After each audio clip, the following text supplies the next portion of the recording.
Assalamualaikum warahmatullahi wabarakatuh. Nama saya Dimas Ardiansyah. Saya akan membacakan tentang Sunan Kudus.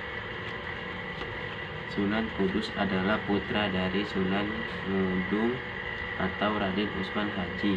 Ibunya bernama Syarifah Ruhil atau Dewi Ruhil. Nama asli Sunan Kudus adalah Syahid Ja'far Shadiq Azmatan. Dia lahir pada tanggal 9 September 1400 atau 808 Hijriah. Sunan Kudus juga merupakan keturunan ke-24 dari Nabi Muhammad SAW.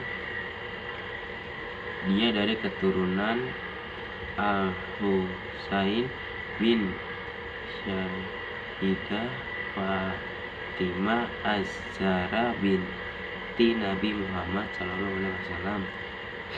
Pada awalnya Syahid Ja'far Shadiq belajar agama dengan ayahnya sendiri. Kemudian dia berguru kepada Kiai Terlingsing dan Sunan Ampel. Kiai Terlingsing merupakan ulama Cina yang datang ke Jawa bersama Cheng Ho yang kemudian menyebarkan agama Islam dan membuat tali persaudaraan dengan orang-orang Jawa. Selain itu, Sunan Kudus bersama Sunan Muria juga berguru kepada Ki Ageng Ngerang, yaitu kakek dari Ki Ageng Martani dan terkenal sebagai penggagas dan pemikiran utama pembentuknya Kerajaan Mataram Islam.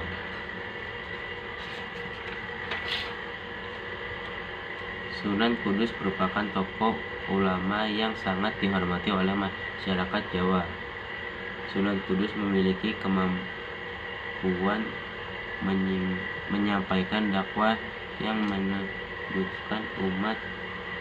Dia sangat toleran dan bijaksana dalam menyandingkan ajaran Islam dengan tradisi adat dan budaya masyarakat setempat.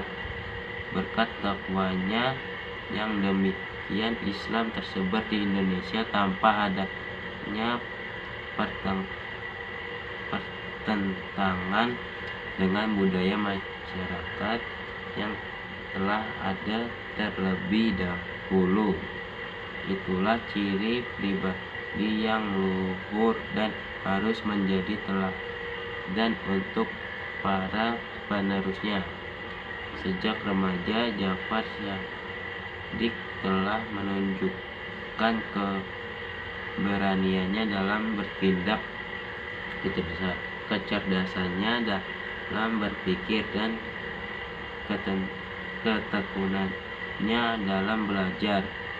Dalam menuntut ilmu, dia tidak hanya mempelajari ilmu agama, namun juga dia mempelajari ilmu kemasyarakatan, pemerintahan, budaya, seni, dan perdagangan.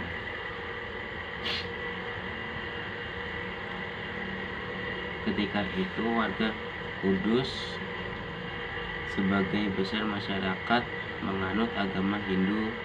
Mereka sangat kuat memegang kebiasaan dan adat istiadatnya.